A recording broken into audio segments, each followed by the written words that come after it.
আসসালামু আলাইকুম সবাইকে স্বাগতম আজকে জৈব রসায়ন পার্ট 2 তে। আমরা আগের দিন দেখেছিলাম যে কিভাবে মেডিকেলের জন্য পড়তে হয়। এছাড়াও তুমি যদি বোর্ডে ভালো করতে চাও তাহলে কোন জায়গাগুলো থেকে এমসিকিউ আসতে পারে সেই জায়গাগুলো আমরা দেখেছিলাম। তাহলে আজকে আমরা কি করব, আমরা আজকে যেখান থেকে আমরা আগের দিন পড়ছি সেইটার পর থেকে আমরা পড়া শুরু করব। তাহলে এই চ্যাপ্টারে আমি কিন্তু আগের দিন অনেক কিছু দেখাই দিছি, অলরেডি ফুলারেন্স সম্পর্কে বলছি যেটা একটু ইম্পর্টেন্ট আছে, এবং আমি বলছিলাম জৈব এবং অজৈব যৌগের মধ্যে পার্থক্য কি এটা বলে রাখছিলাম, এবং আরো অনেকগুলো টপিক আমি পড়াইছিলাম। যেমন এখানে তোমাদের হেটেরোসাইক্লিক বিষমচাক্রিক যৌগ, এগুলো কিন্তু থেকে প্রশ্ন বেশি আসে, এই জায়গা থেকে প্রশ্ন বেশি আসে, আমি তো আগেও বলছি। ঠিক আছে, তো এই জিনিসগুলো তোমরা অবশ্যই ফার্স্ট ক্লাসটা দেখে নিবা, তারপরে তোমরা সেকেন্ড ক্লাসটা কন্টিনিউ করবা। তাহলে এই ক্লাসে আমাদের আজকের যেখান থেকে শুরু করব সেটা তোমাদের এইখান থেকে শুরু করা যায়। আগের দিন আমরা এর আগ পর্যন্ত পড়ছিলাম। তাহলে এখানে আমাদের যেটা বুঝতে হবে সেটা এখানে যেমন একটা লেখা আছে পারমাণবিক অরবিটাল সংকরণ, আমরা কিন্তু থার্ড চ্যাপ্টারে পড়ে আসছি, হাইব্রিডাইজেশন আমরা সেখানে পড়ছি। তাহলে আমাদের এখানে কিন্তু এক্সট্রা করে আর কিছু পড়তে হচ্ছে না। আমাদের জাস্ট এখানে একটা জিনিস মনে রাখতে হবে যে অরবিটাল সংকরণ অথবা হাইব্রিডাইজেশন, এই যে একটা টার্ম আছে বা এই মতবাদটা আছে, এটা কে দিয়েছেন? এটা লিনাস পলিং। কি বললাম? লিনাস পলিং এই মতবাদটা উপস্থাপন করেছে, এটা আমাদের জানতে হবে। আচ্ছা, কার্বনের sp3 আমরা সবাই জানি যে sp3 সংকরণের ক্ষেত্রে এটা চতুস্থলকীয় একটা গঠন হয়, এবং এই গঠনের ক্ষেত্রে অবশ্যই মনে রাখতে হবে যে এখানে বন্ধন কোণ কত বলতো? এখানে বন্ধন কোণ হবে 109.5 ডিগ্রি। ঠিক আছে, 109.5 ডিগ্রি, এটা আমাদের বন্ধন কোণের গঠন। এবং এই যে দেখো লেখাই আছে এখানে এটা তোমার 109, এখানে আসলে ডিগ্রি, তারপরে মিনিট দেওয়া আছে 28 মিনিট। আর আমি যদি মনে করো 109.5 মনে করো একবার ডিগ্রি বলে দিই, তাহলে সেখানে 9.5-এর মতো একটা বোঝাচ্ছে, এই আর কি। তো এখানে আসলে দুইভাবেই বলা যায়, 109.5 অথবা 109 ডিগ্রি 28 মিনিট, তুমি এভাবেও বলতে পারো। দেখো 109 ডিগ্রি 28 মিনিট লেখা আছে, তাহলে এই জিনিসটা একটু ইম্পর্টেন্ট আছে, অবশ্যই এটা আমাদের জানতে হবে। আচ্ছা, চারটি এখানে আসলে বিষয়টা এখানে শঙ্কর অরবিটাল কয়টা, দেখো আমাদের এখানে ফাই দ্বারা দেখানো আছে। এখানে ফাই বা এটা সাই, এটা একসাথে সাই বলা হয়ে থাকে।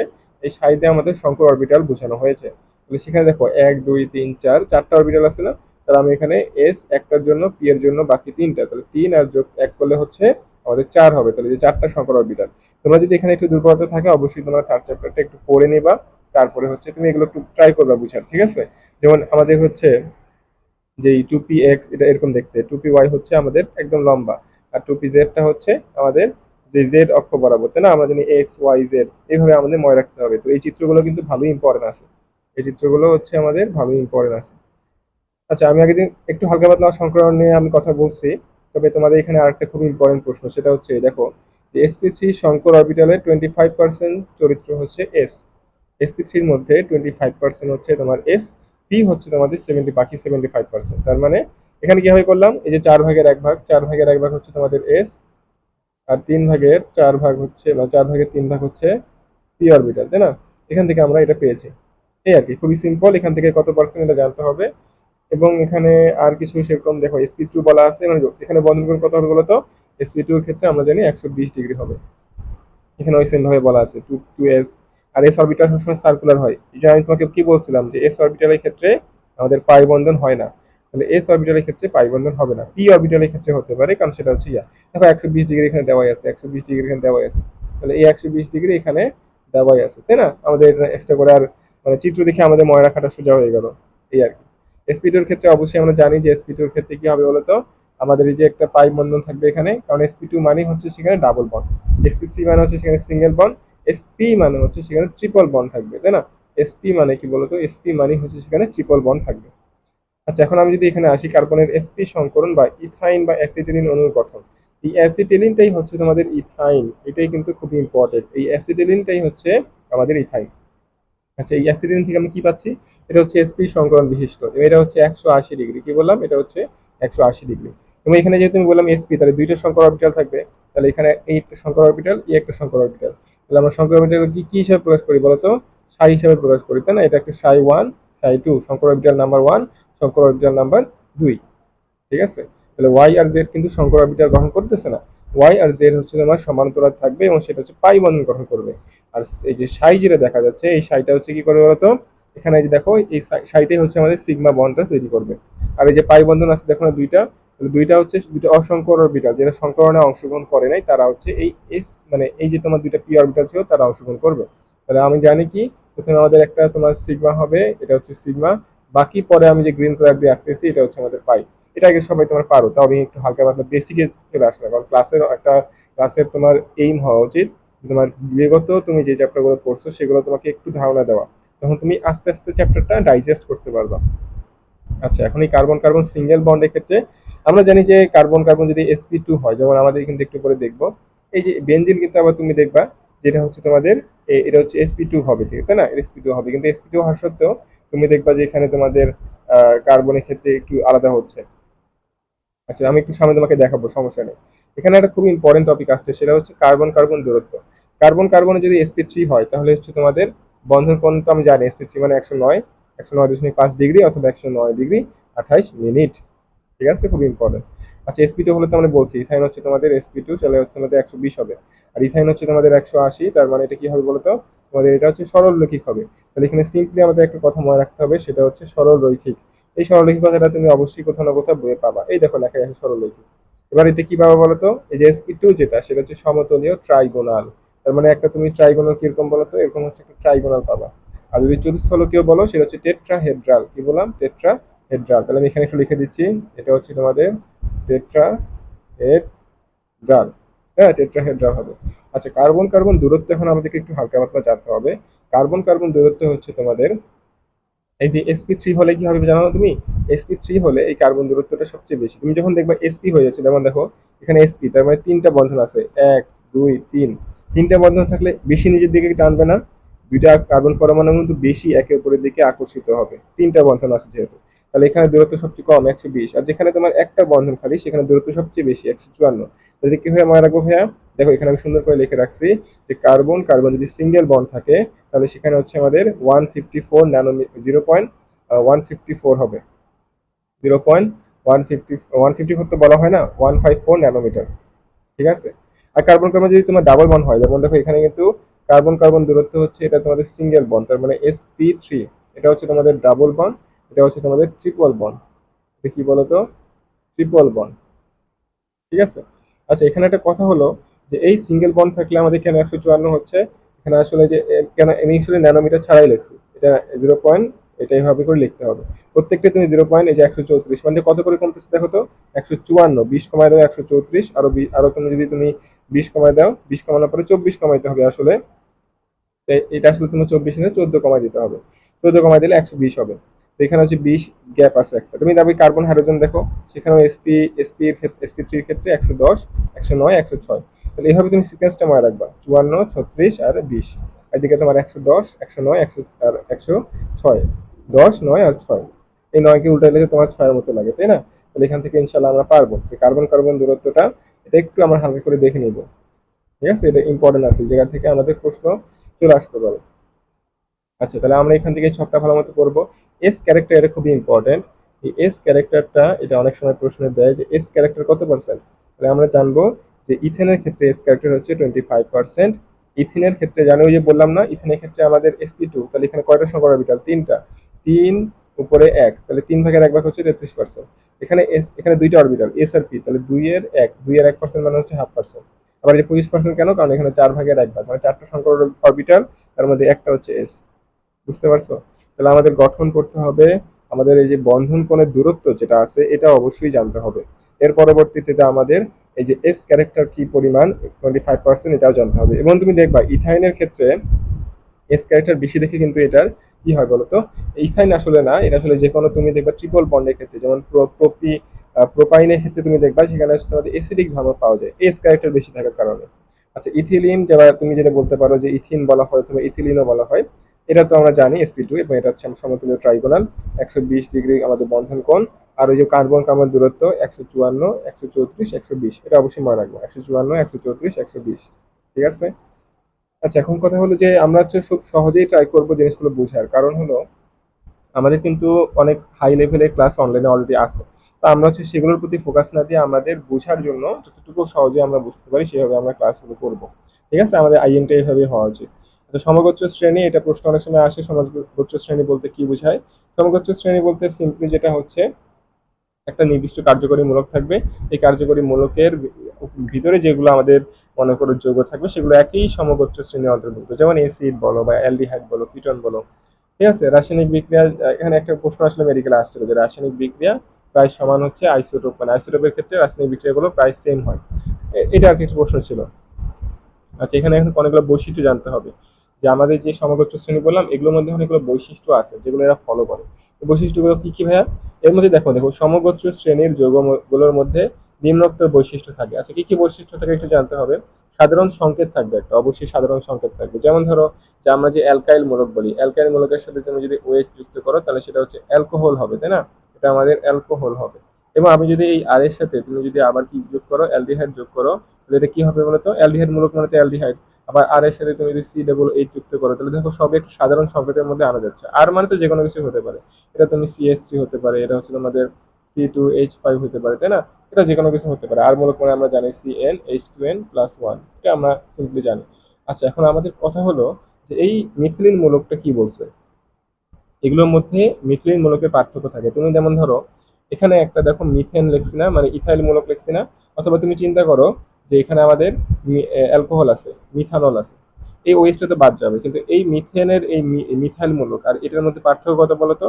এর মধ্যে পার্থক্য হচ্ছে, কিসের পার্থক্য জানো? এর মধ্যে পার্থক্য হচ্ছে CH2। যে দেখো দুই দিকে একটা দুইটা বন্ড দিয়ে CH2, এই পার্থক্যটা তুমি দেখো। এই মিথাইলের সাথে তুমি CH2 যোগ করো তাহলে সে কি পাবো বলো তো? কার্বন একটা বাড়বে তাহলে C2 হবে, আর হাইড্রোজেন কয়টা বাড়বে? দুইটা বাড়বে, তাহলে C5 হবে। তাহলে এই যে সমগোত্র শ্রেণী এদের মধ্যে তুমি দেখবা যে দুইটা করে হাইড্রোজেন আর একটা করে কার্বনের পার্থক্য থাকে, যাকে বলা হয় মিথিলিন মূলক। এটা কিন্তু মিথাইল মূলক না। একটা মিথাইল মূলক, একটা হচ্ছে তোমাদের কি বলতো, একটা হচ্ছে তোমাদের মিথিলিন। মিথাইল কোনটা বলতো? মিথাইল হচ্ছে CH3 আর মিথিলিন হচ্ছে CH2 ডাবল বন্ড দুই দিকে। ঠিক আছে। আচ্ছা, এখন হলো মিথিলিন মূলকের পার্থক্য থাকবে, এরা খুবই ইম্পর্টেন্ট বৈশিষ্ট্য। তারপরে নির্দিষ্ট কার্যকরী মূলক থাকে, নির্দিষ্ট একটা কার্যকরী মূলক, যেমন বললাম অ্যালডিহাইড, কিটোন, তারপরে বলতে পারো কি অ্যাসিড বলতে পারো। তারপরে তুমি বলতে পারো যে নাইট্রোসো মূলক আছে, তাই না? আরো অনেক কিছু আছে। সাধারণ প্রস্তুত প্রণালী থাকে, এটাও খুবই ইম্পর্টেন্ট। এরা হচ্ছে একটা নির্দিষ্ট সাধারণ প্রক্রিয়ায় তৈরি করা যায়, এটাও কিন্তু খুবই ইম্পর্টেন্ট আছে, বুঝছো? এটাও আমাদেরকে ভালো মতো জানতে হবে যে নির্দিষ্ট একটা কার্যকরী মূলক এবং সাধারণ প্রস্তুতি। যেমন ধরো যে আমাদের যেই অ্যালকোহল আছে এটাকে আমরা কি প্রক্রিয়ায় বলতে করতেছি? এটা কিন্তু আমাদের এই যে মিথাইল আয়োডাইড, মিথাইল আয়োডাইডের সাথে সোডিয়াম হাইড্রোক্সাইড। তুমি দেখো এই যে যে কোনো তুমি যদি এটাকে কি বলা হয় জানো? Alkyl halide. এটাকে কি বলা হয়? Alkyl halide. এই অ্যালকাইল হ্যালাইডের সাথে যখন তুমি এখানে তুমি জলীয় সোডিয়াম হাইড্রোক্সাইড দিবা তখন অ্যালকোহল হবে। আর যদি তুমি জলীয় না দাও, যদি তুমি জলীয় না দিয়ে কি দাও? অ্যালকোহলিক দাও, তাহলে কি হবে বলো তো? অ্যালকোহলিক দিলে তোমার হচ্ছে ইথিন তৈরি হবে। কি বললাম? ইথিন তৈরি হবে। ঠিক আছে। আচ্ছা, এখানে তোমাদের ইথিনের বিক্রিয়াটা যেমন এখানে দেওয়া নাই, তবে আমরা একটু সামনে ইনশাল্লাহ পাবো। তাহলে জল দিলে নল পাওয়া যায়, এটা আমরা মনে রাখবো। জল দিলে নল পাওয়া যায়। তাহলে জলীয় সোডিয়াম হাইড্রোক্সাইড দিলে অ্যালকোহল, নল মানে হচ্ছে অ্যালকোহল, নল মানে কি বলতো? নল মানে হচ্ছে অ্যালকোহল। ঠিক আছে, এই জিনিসটা আমরা অবশ্যই জানবো। আচ্ছা, রাসায়নিক ধর্মের সদৃশ থাকে। রাসায়নিক ধর্ম আসলে কি? এখানে ধরো রাসায়নিক ধর্ম বলতে এরা রাসায়নিকভাবে কি অম্লীয় না ক্ষারীয় নাকি গলনাঙ্ক স্ফুটনাঙ্ক কত বেশি কম এটা বোঝানো হচ্ছে। রাসায়নিকভাবে সে অম্ল হতে পারে, ক্ষারীয় হতে পারে, তাই না? তবে গলনাঙ্ক স্ফুটনাঙ্ক এই কথাগুলো বলা আছে। এক কথায় আমাদের মিথানলের স্ফুটনাঙ্ক 65, ইথানলের ক্ষেত্রে 78.3। মনে হতে পারে ভাই যায় এগুলো তো আসলে আলাদা আলাদা পার্থক্য, মানে আলাদা আলাদা স্ফুটনাঙ্ক, তাহলে তো সেম হলো না। সেম বলতে কি ওই যে নিম্ন গলনাঙ্ক অথবা নিম্ন স্ফুটনাঙ্ক। দেখো মিথানলের ক্ষেত্রে কিন্তু 65 ডিগ্রি, এটা পানির থেকে কম, আবার ইথানলের ক্ষেত্রেও পানির থেকে কম, তাই না? এইটা খুব ইম্পর্টেন্ট একটা তাপমাত্রা, এটা জানতে হবে। মেডিকেলেও আসছিল, আমি আগে বলছি যে আমাদের যেখানে লাল কালার করে দেওয়া আছে সেটা আমাদের মেডিকেলে অলরেডি একবার পরীক্ষা আসছে, তাই না? তাহলে আমাদের এগুলো আরো একটু বেশি মনোযোগ দিয়ে পড়তে হবে। 78.3 ডিগ্রি সেলসিয়াস ইথানলের ক্ষেত্রে, আর মিথানলের ক্ষেত্রে এটা হচ্ছে 65 ডিগ্রি সেলসিয়াস। ঠিক আছে। আচ্ছা, এখন কথা হলো যে আমাদের এখানে সাধারণ সংকেতগুলো দেওয়া আছে, আমরা অবশ্যই এটা পড়বো। তবে যেগুলো একটু কম পারি আমরা, যেমন কার্বক্সিলিক অ্যামিন অনেকে কম পারে, এটা মেডিকেল একবার আসছিল। তারপরে দেখো অ্যালকোহল, এটা মেডিকেলে আসছিল। তারপরে এই যে আমাদের অ্যালকিন, এটাও আসছিল। তাহলে এই সবগুলো সংকেত আমরা অবশ্যই দেখে নিব।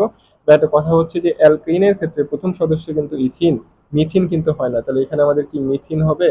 এখানে আমাদের কিন্তু মিথিন হবে না। তারপরে তুমি দেখো যেখানে যেখানে তোমাদের ট্রিপল বন্ড, যেমন অ্যালকাইন, অ্যালকাইনের ক্ষেত্রেও কিন্তু মিথাইন হয় না, ইথাইন থেকেই শুরু হয়। তাহলে মিথাইন কি হবে? আমাদের কিন্তু মিথাইন হবে না। এগুলোই এমসিকিউতে দিবে যে ভাই মিথাইন কি হবে? হবে না। আবার তুমি অ্যালডিহাইডের তুমি সাধারণ সংকেত একটা দেওয়া থাকলো, সেখানে কি করলো? C2H5 না দিয়ে C2H6CHO দিল। তুমি ভাবতেছো যে ভাই এটা তো অ্যালডিহাইড ঠিক আছে, বাট না, C2H5CHO এইভাবেই লিখতে হবে। তাহলে এইভাবে আমাদের একটু খেয়াল রাখতে হবে যে সাধারণ সংকেতটা কি ঠিক আছে। এটা যদি আমরা খেয়াল রাখতে পারি তাহলে এমসিকিউতে আমাদের কখনোই আটকানোর সুযোগ থাকবে না। আচ্ছা, এখন কথা হলো যে এখানে অনেক কিছু লিখছে, আমি এগুলো তোমাকে বুঝাই দেওয়ার ট্রাই করি। ওগুলো উপরে আগে বাদ দিয়ে নিচে এগুলো যেগুলো দেখানো বই সেগুলোতে ফোকাস করি। একক বন্ধনযুক্ত কার্যকরী মূলকে প্রতিস্থাপন বিক্রিয়া ঘটে। একক বন্ধন মনে করো যেখানে বন্ধন একটাই কার্বনের সাথে, মনে করো CH3, এইদিকে মনে করো আমাদের আয়োডিন আছে। তাহলে এখানে বন্ধন কত বলতো? বন্ধন একটাই। তাহলে এখানে বন্ধন মানে সিঙ্গেল বন্ড সবগুলোই সিঙ্গেল বন্ড হওয়ার কারণে এখানে আমাদের প্রতিস্থাপন বিক্রিয়া হয়ে যদি আমরা জলীয় সোডিয়াম হাইড্রোক্সাইড দেই, যেটা একটু আগে আমি দেখছিলাম, তাহলে আমরা কি পাবো বলতো? জল দিলে নল পাবো। তাহলে জল দিলে নল পাওয়ার যে বিক্রিয়াটা, এটাই হচ্ছে আমাদের কি বলতো? এটা একটা প্রতিস্থাপন বিক্রিয়া, তাই না? আমাদের এইটা হচ্ছে এই আয়রনকে প্রতিস্থাপিত করে সোডিয়াম আয়োডাইড আর হচ্ছে আমাদের মিথানল তৈরি করবে। আচ্ছা, মিথেনল তৈরি করলো। তাহলে একক বন্ধন থাকলে প্রতিস্থাপন বিক্রিয়া হয়, এটা আমরা জানলাম। আবার অপসারণ বিক্রিয়া, এক কথায় অপসারণ বিক্রিয়া কাকে বলা হচ্ছে? তুমি একটা অংশ তো মনে করো অপসারণ, দেখো এখানে উদাহরণে কিন্তু দেওয়াই আছে যে অ্যালকোহল মূলক, এটাতে কিন্তু হচ্ছে। আবার দ্বিবন্ধন ত্রিবন্ধন হলে সেখানে সংযোজন বিক্রিয়া ঘটে। আমরা কিন্তু দ্বিবন্ধন পড়ে আসছি, যেমন ধরো যে আমরা যদি ইথিনের সাথে হাইড্রোজেন যোগ করি, তাই না? আমরা হাইড্রোজেন যোগ করব, এটা হচ্ছে 180°C তাপমাত্রায়, এবং তুমি নিকেল প্রভাবক দিবা। তাহলে তুমি কি পাবো বলো তো? এই ইথিন যেটা আছে এটা বিক্রিয়া করে তোমাদের CH3 তৈরি করবে, তাই না? এই CH3 তৈরি করলো, বা নিচে দেখাইছি আমি আসলে। তবে এখানে যে CH3, এই যে এখানে বন্ড তৈরি করে দিলে এইটাই হচ্ছে আমাদের যৌগটা, এটা মনে করো নাই। তাহলে এই যে আমাদের একটা সংযোজন বিক্রিয়ার মাধ্যমে কি করলো বলতো? দ্বিবন্ধনকে একক বন্ধনে নিয়ে গেল। অথবা ত্রিবন্ধনের ক্ষেত্রে সেম, এদিকে ট্রিপল বন্ড দিলেও হাইড্রোজেন তখন দুইটা লাগবে এদিকে, তাই না? আমাদের এখানে হাইড্রোজেন তখন আমি 2 দিয়ে দিব, 2 2 4। তাহলে আমাদের এদিকে তোমার কয়টা হাইড্রোজেন হাইড্রোজেন লাগতেছে এরকম করে। আচ্ছা, তাহলে এরকম করে সমীকরণ করতে পারি। আচ্ছা, কথা হলো যে আমাদের হচ্ছে এখানে এই দ্বিবন্ধন ত্রিবন্ধন থাকলে আমরা সেটা একক বন্ধন করতে পারি। যেমন ধরো দেওয়াই আছে ইথিন আর ইথাইন, এই দুইটা উদাহরণ আমি তোমাকে দেখাই দিছি। একক আর দ্বিবন্ধন যদি উভয় কার্যকরী থাকে তাহলে প্রতিস্থাপন বিক্রিয়া হবে। যেমন অ্যালডিহাইড, অ্যালডিহাইডের ক্ষেত্রে দেখো ডাবল বন্ড আছে। আবার না, এটা এসিডও আছে, অ্যালডিহাইডের ক্ষেত্রেও পাবা তুমি। অ্যালডিহাইডের ক্ষেত্রে যে ডাবল বন্ড, এখানে একটা হাইড্রোজেন, তাহলে এখানেও তুমি অ্যালডিহাইড আছে। আবার তুমি কার্যকরী মূলক যদি তুমি অ্যাসিড নাও, COOH নাও, তাহলে সেই ক্ষেত্রেও এই দেখো এখানে তুমি একটা ডাবল বন্ড, এখানে হচ্ছে OH। এটা কিভাবে আসলো ভাইয়া? এই এই পুরো জিনিসকে যদি সিম্পলিফাই করে লিখি তাহলে COOH এরকম করে একটা আসবে, তাই না? তুমি একটু মনোযোগ দিয়ে পড়ার ট্রাই করো, আমি যেটা বলছি। তুমি বাকিটা হচ্ছে এখন মুখস্থ করার ট্রাই করতে হবে, তাই না? দ্বিবন্ধন ত্রিবন্ধন থাকলে কি হবে হবে এটা দেখাই দিচ্ছি। তাহলে তোমার কাজ হচ্ছে এগুলো তুমি জাস্ট একটু টুকে রাখবা, বইয়ের মধ্যে দাগায় রাখবা, এটাই হচ্ছে তোমার কাজ। এখন হচ্ছে যে খুবই ইম্পর্টেন্ট একটা পার্ট, সেটা হচ্ছে তোমার এই যে ধরো এই যে তোমার যতগুলো কার্যকরী মূলক আছে, এই সবগুলো কার্যকরী মূলকগুলো আসলে মানে দেখতে কিরকম, তাই না? এগুলো আসলে গঠনগুলো জানতে হবে। যেমন অ্যালকেনের ক্ষেত্রে আমরা জানি এটা হচ্ছে sp2, তবে অ্যালকাইনের ক্ষেত্রে এটা হচ্ছে তোমাদের sp, এটা হচ্ছে 180°। এস ক্যারেক্টার কত বলো তো? এস ক্যারেক্টার হচ্ছে 50%। এবং এটা আমাদের কত কার্বন কার্বন দূরত্ব কত বলো তো? 0.120 ন্যানোমিটার, অথবা বলতে পারি 1.2। ওই যে বললাম আমাদের অ্যাংস্ট্রম করলে কি হবে, দশমিক একটু আগে আসবে, 1.20 অ্যাংস্ট্রম, এই আর কি। তবে অ্যালকোহলের সংকেত জানি hello hello alkane. Hello alkane বলতে এক কথা তোমাদের ওই যে বললাম না যে অ্যালকাইল হ্যালাইড, তাহলে এটাই হচ্ছে তোমাদের হ্যালো অ্যালকেন অথবা অ্যালকাইল হ্যালাইড, তাই না? এটাকে বলা হচ্ছে অ্যালকাইল, এই যে এটা অ্যালকাইল মূলক। তাহলে কি বলা হচ্ছে বলো তো? এটাকে বলা হচ্ছে অ্যালকাইল, দেখো হ্যালাইড, এটা অ্যালকাইল হ্যালাইড অথবা হ্যালো অ্যালকেন বলা হয়। অ্যামিনের ক্ষেত্রেও সেম, এটা অ্যামিন হচ্ছে RNH2, ঠিক আছে? এটা হচ্ছে RNH2। যদি এখানে মনে হতে পারে ভাই এই জিনিসটা আসলে কি বোঝানো আছে এটা আমি বুঝি নাই, তবে তুমি মনে রাখবা যে অ্যামিন বলতে NH2। এটা আসলে তোমাদের এই চিত্রটা অনেকের সময় ক্লিয়ার থাকে না, এটা অনেক সময় ক্লিয়ার থাকে না। যেমন এখানে হাইড্রোজেন দেখানো হয়নি, এখানে একটা হাইড্রোজেন থাকতো, এখানে একটা হাইড্রোজেন থাকতো, তাহলে না বোঝা যেত যে তোমার এখানে কি হচ্ছে। তাহলে এখানে অ্যামিন বন্ডটা আসলে এই বন্ডটাকে এরা অ্যামিন বলতেছে, বাট আসলে অ্যামিন মূলক হচ্ছে NH2, এই পার্টটুকু বলা হচ্ছে।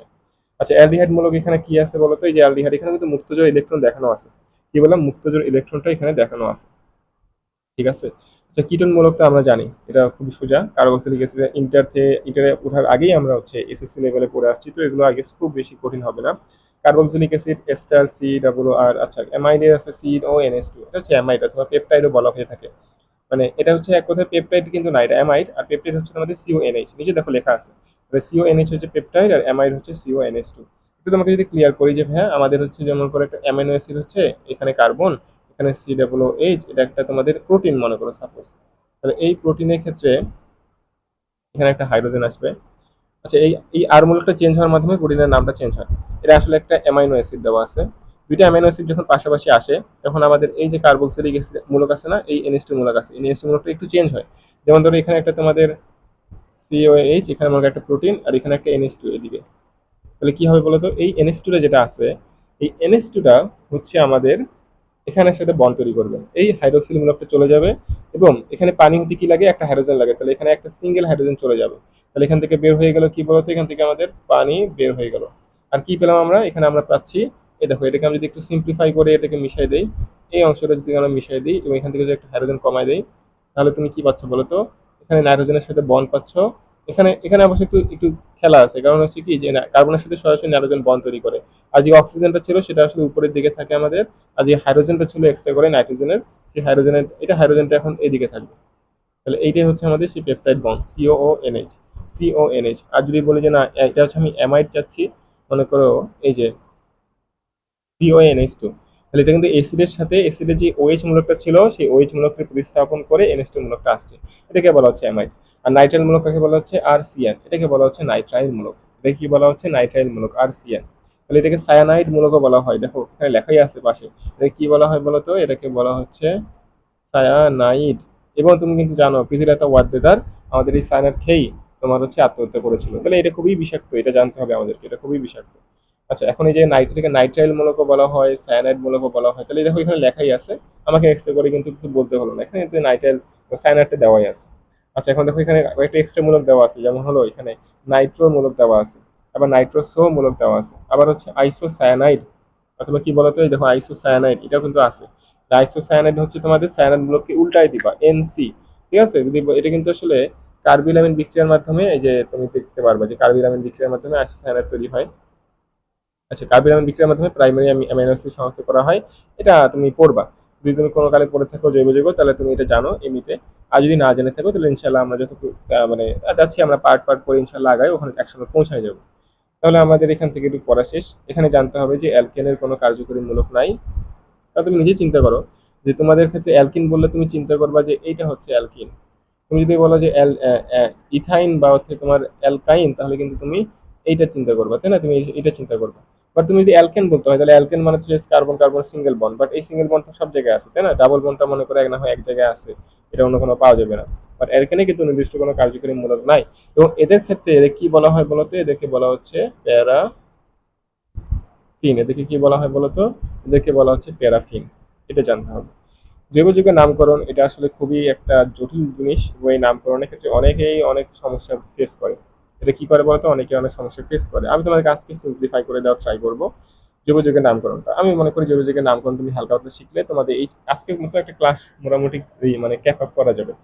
যেমন ধরো সাধারণত বা প্রচলিত একটা পদ্ধতি আছে, জাতক পদ্ধতি আছে, ইউপ্যাক পদ্ধতি আছে। ইউপ্যাকের ফুল ফর্মটা আমরা অবশ্যই জানবো এখানে, কেন, কারণ হচ্ছে এটা আমরা যেহেতু মেডিকেল পরীক্ষা দিব, আমাদের একটু জিকের প্রতি একটু তোমার ফোকাস থাকতে হবে।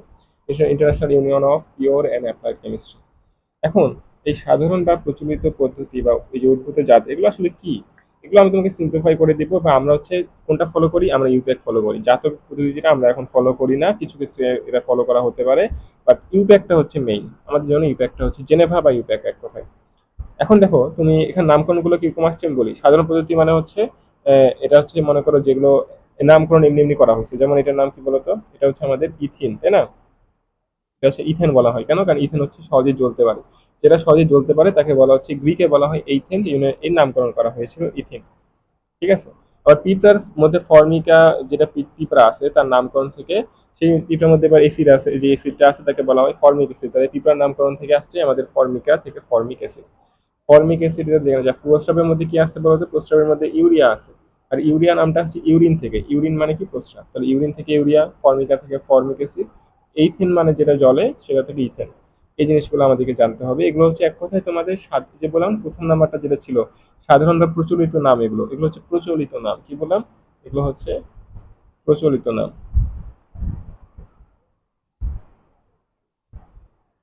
আচ্ছা, অ্যালকেনের নামের পূর্বে অনেক কিছু লেখা আছে, আইসো নিও, এগুলো হচ্ছে তোমার আইসোপেন্টেন মানে কি, এটা হচ্ছে তুমি দেখবা এখানে তো একটু একটু হালকা পাতলা বুঝিয়ে দিই, যেহেতু নামকরণ আমরা আসি এবং এটা প্রায় একাডেমিক ক্লাস তুমি বলতে পারো।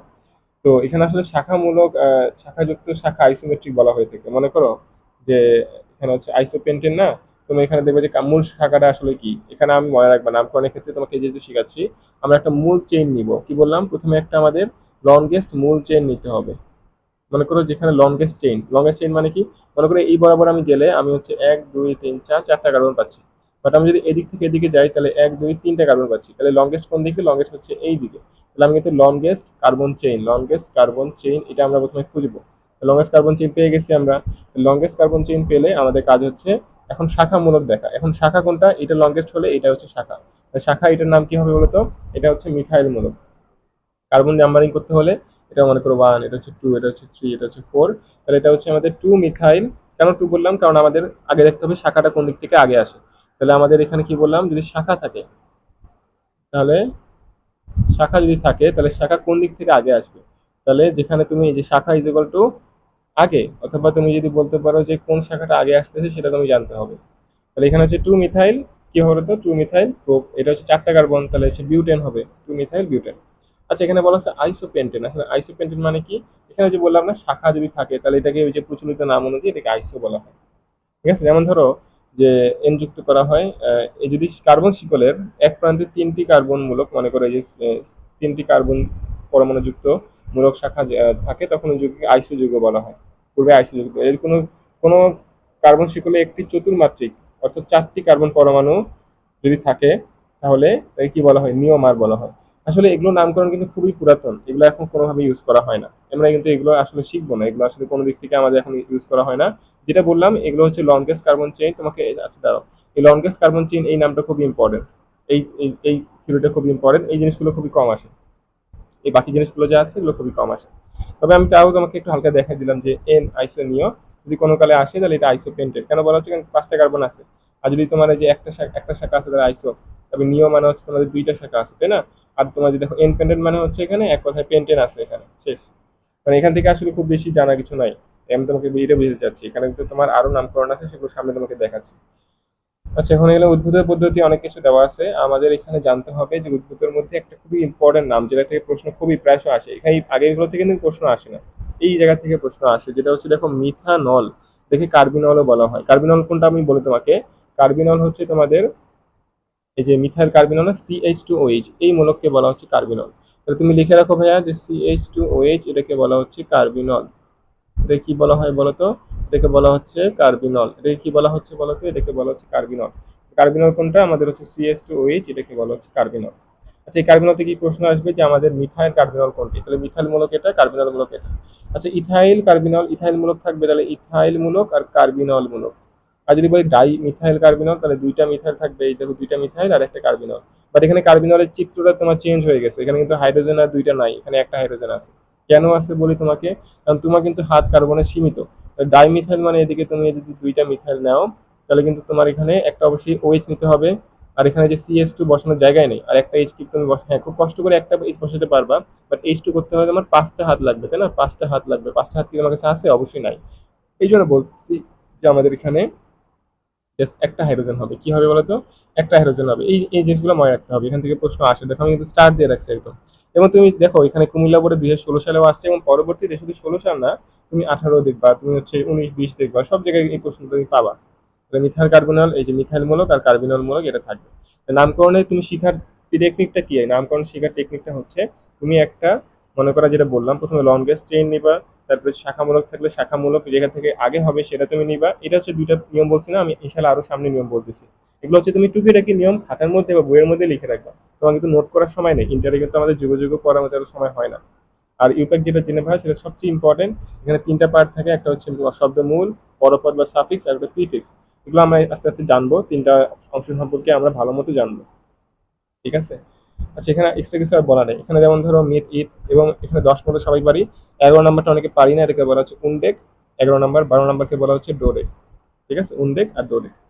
আচ্ছা, এখন এখান থেকে দেখবা যে সম্পৃক্ত অনেক কিছু আছে। আমরা যে বললাম না নামকরণের ক্ষেত্রে, এই দেখো এটা কিন্তু লংগেস্ট চেইন একটাই, তাহলে নামকরণ থেকে করবো, যে কোনো দিক থেকে করা যাবে।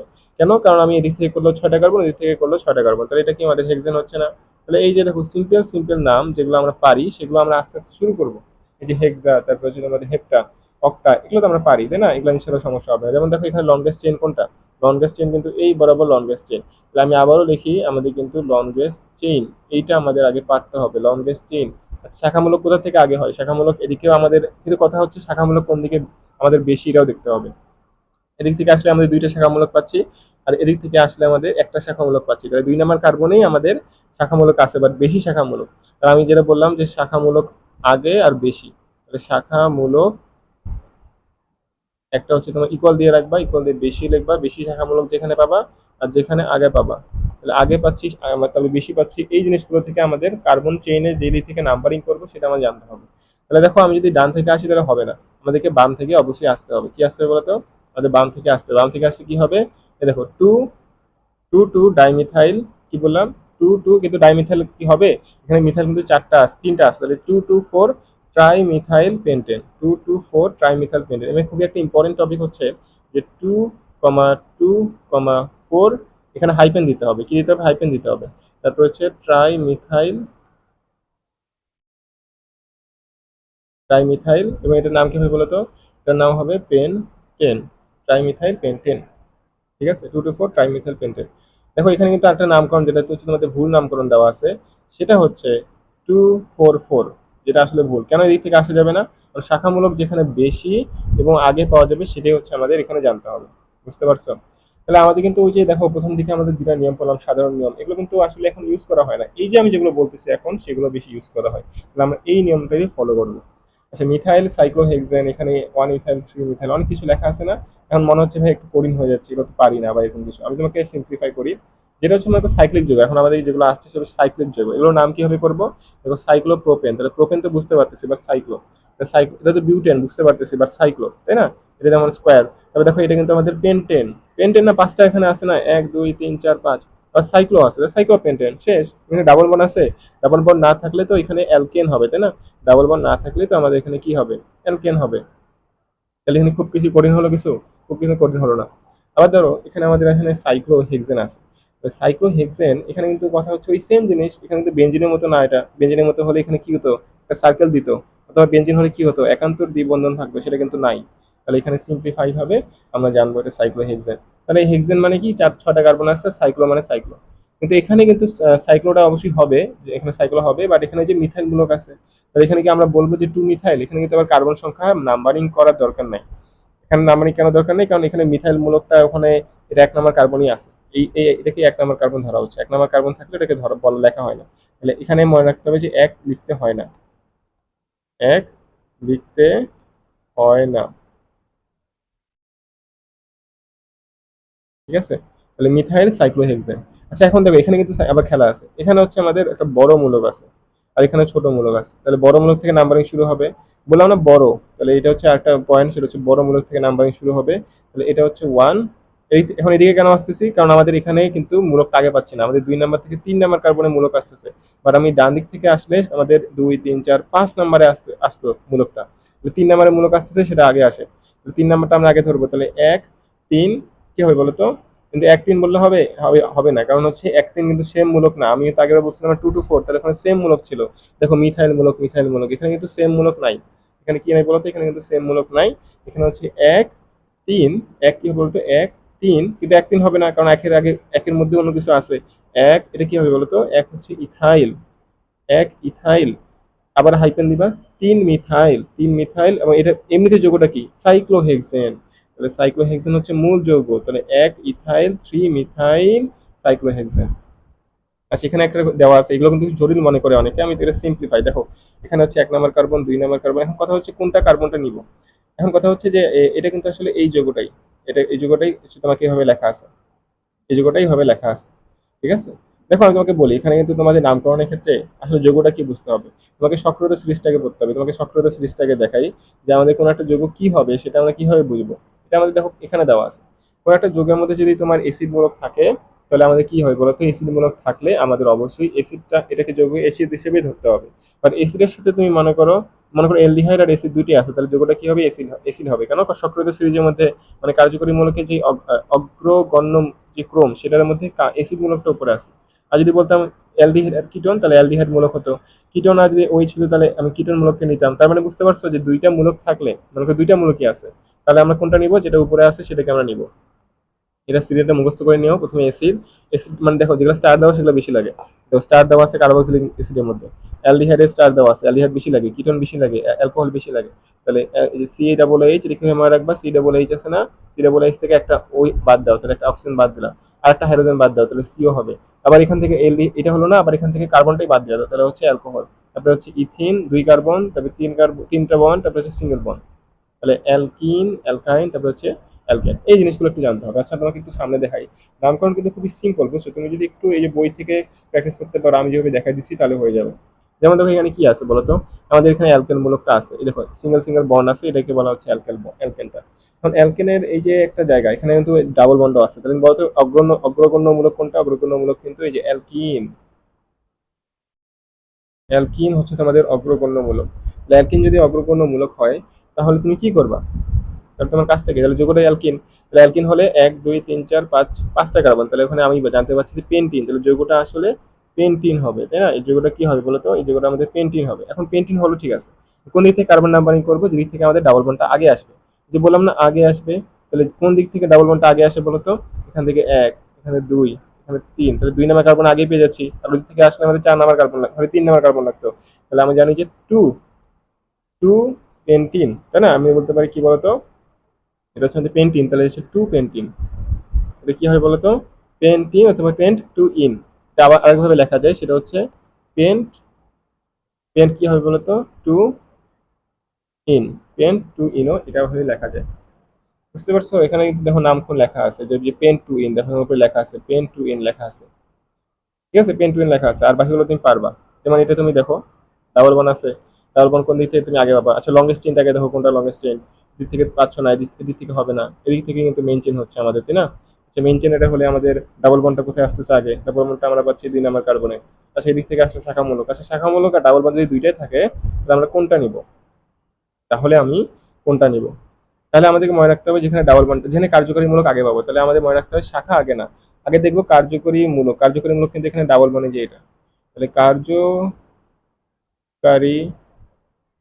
মূলক আগে যেখানে পাবো সেটা। আর যদি কার্যকরী মূলক সেম হয় বা কার্যকরী মূলক কত ফ্যাক্ট করতেছে না, তাহলে আমি দেখবো যে কোনটা শাখা আগে পাচ্ছি, কোনটা আমি শাখা আগে পাচ্ছি। তুমি অবশ্যই এগুলো নোট করে নিও, কারণ হচ্ছে আমি বলি তোমাকে নোট করার বিষয়টা হচ্ছে কি, তুমি যখন চিত্র বইয়ের গুলো দেখে তুমি চিত্রগুলো পড়তে পারবে। যেমন এখানে নামটা দেওয়াই আছে যে 3,4 ডাইমিথাইল পেন্টুইন, তাহলে 3 4 কেন? এই যে 3 নাম্বারে আছে, 4 নাম্বারে আছে। কার্বন নাম্বারিং করলে তুমি দেখবা যে 1 2 3 4 5, তো 4 নাম্বার কার্বনে আছে অবশ্যই, তাহলে 3 4 ডাইমিথাইল পেন্ট 2 ইন। তাহলে এই দেখো পেন্ট 2 ইন এর মধ্যে আমি সেম ভাবে এই যোগটা এখানে দেওয়া আছে, জাস্ট এখানে শাখামূলক যুক্ত করা হয়েছে।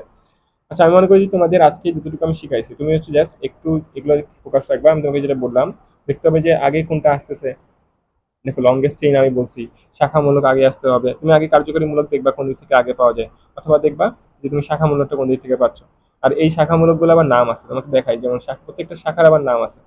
যেমন এখানে আসলে এই দেখুন, যে এটা যদি থাকে তাহলে মনে হচ্ছে মিথাইল, ইথাইল, প্রোপাইল, এটা সবই অ্যালকাইল মূলক। অ্যালকাইল মূলক দেওয়া আছে উপপদ। আমি বলছি না যে উপপদ, ওই যে পড়লাম প্রিফিক্স সাফিক্স এর উপপদ, অথবা বলতে পারি যে প্রিফিক্স এখানে দেখানো আছে সবগুলো।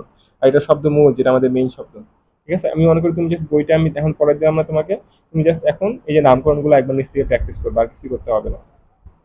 আচ্ছা এখানে এখন কথা হলো যে এই যে কার্বন কার্বন দ্বিবন্ধন থাকলে অ্যালকিন, এটা ইন, এটা লাস্টে লেখা আছে, এটা খুব ইম্পর্টেন্ট। ইএনই বসে বা ইন বসে। আইনের ক্ষেত্রে হচ্ছে তোমার যে ত্রিবন্ধন থাকলে আইন অথবা ওয়াইএনই। অ্যালকোহলের ক্ষেত্রে যে ওল, তারপর হচ্ছে অ্যালডিহাইডের ক্ষেত্রে এল, তারপর হচ্ছে ওন হচ্ছে, কিউটনের ক্ষেত্রে ওন ওয়ান, এক কথা ওয়ানের মতো দেখতে ওন। ওইক অ্যাসিড খুব ইম্পর্টেন্ট, এগুলো একটু পড়ে নিও। নামকরণ সামনে আসবে, তো আমি তোমাকে ইনশাল্লাহ পরের ক্লাস একটু দেখা দিব। তো এখান থেকে হালকা পাতলা একটু দেখে নিও। ঠিক আছে ভাইয়া, এখান থেকে অবশ্যই একটু দেখে নিও। একটা কথা হচ্ছে কি, ভাওয়েল ভাওয়েল বাদ যায়। যেমন ধরো এই যে অ্যালকেনের মধ্যে যে ই আছে লাস্টে, এখানে হচ্ছে আমাদের এই যে এ আছে, এখানে এ আছে না বলতো? এই যে এ আছে, তাহলে এই এ আর এই যে অ্যালকেনে আর হচ্ছে এই যে এন আছে না, মানে এক কথায় যে লাস্টে ই আছে, এখানে ই আছে, তাহলে কি হবে বলতো? তুমি কি দুইটা ই নিবা? অবশ্যই না। তাহলে তুমি কি নিবা? এই দেখো LKENE, তাহলে অ্যালকিন। কি হবে বলতো? অ্যালকিন হবে। তাহলে এখান থেকে এই জিনিসগুলো একটু জানতে হবে যদি ইংলিশে লেখো। তাহলে এই জিনিসগুলো খুবই কঠিন না, তুমি বাংলা লিখলে তো এগুলো হয়ে গেল, তুমি ইংলিশটা হালকা একটু দেখে রাখবে। আচ্ছা এখন এখানে কথা হলো যে এগুলো পারবা, এগুলো আমি দেখাই দিচ্ছি, এই উদাহরণগুলো তুমি অবশ্যই পারবা। যেমন এখানে নামকরণের ক্ষেত্রে দেখো এই জায়গায় একটু কঠিন মনে হতে পারে, ডাবল বান আছে, তার মানে অবশ্যই এটা আমাদের দিক থেকে নাম্বারিং করতে হবে, কারণ ওই কার্যকরী মূলকটা আমি ডান দিক থেকে পাচ্ছি। আর শাখামূলক আছে 5 নম্বরে, তাহলে 5 মিথাইল এখানে কত কার্বন বলতো? 6 কার্বন। তাহলে হেক্স হেক্স ওয়ান ইন কি, হেক্স ওয়ান আইন, এখানে আইন হবে কিন্তু, কারণ এখানে ট্রিপল বন্ড দেখা যাচ্ছে না, বাট আইন হবে। তো এখানে হচ্ছে ওয়ান আইন। মনে হতে পারে এক তো লিখতে হয় না, বাট এখানে মনে রাখতে হবে যদি লাস্টে তুমি লাস্টে লিখো তাহলে এক লিখতে হবে, বাট আগে একের দাম নেই। তুমি যদি প্রথমে এক লিখতে তাহলে অবশ্যই দাম ছিল না, বাট এখানে অবশ্যই তোমাকে লিখতে হবে 5 মিথাইল হেক্স ওয়ান আইন। ঠিক আছে, আমি কিন্তু তোমাকে দেখাই দিয়েছি অলরেডি। তুমি জাস্ট হালকা পাতলা এখান থেকে প্র্যাকটিস করে ভাই, আমরা কালকে ইনশাল্লাহ আবার হচ্ছে এখান থেকে ধরবো, এখান থেকে আমরা ধরে প্র্যাকটিস করে যাবো। ঠিক আছে, আমি মনে করি তুমি জাস্ট একটু এখান থেকে পড়া করতে থাকো, ইনশাল্লাহ তুমি ভালো করবা। ঠিক আছে ভাইয়া, তাহলে ইনশাল্লাহ দেখা হবে অন্য কোনো ভিডিওতে। আর যেভাবে কেমিস্ট্রি বললাম, জাস্ট বইটা রিডিং দিবা, বইটা রিডিং দিবা, বইয়ের উদাহরণগুলো খেয়াল রাখবা, আর হচ্ছে অনুশীলনী সব দিবা, তাহলে ইনশাল্লাহ হয়ে যাবে। ঠিক আছে ভাইয়া, তাহলে আজকে এই পর্যন্তই থাক। তোমার সাথে দেখা হবে অন্য কোনো ভিডিওতে। আসসালামু আলাইকুম।